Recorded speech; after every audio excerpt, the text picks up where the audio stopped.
Hello, happy gardeners.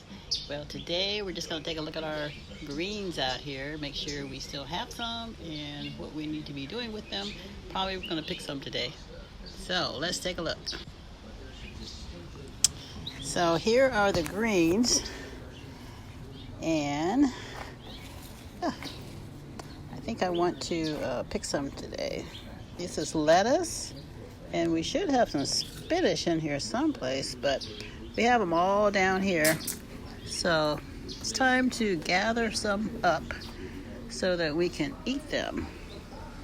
So that's what I'll be doing today. Gonna make a salad.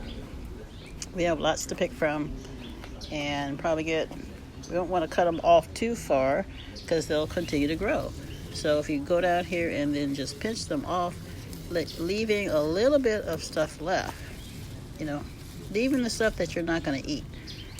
So I will just cut them right off here, and that gives you enough length to eat, plus you have some left that will continue to grow. Okay, talk to you later. Bye.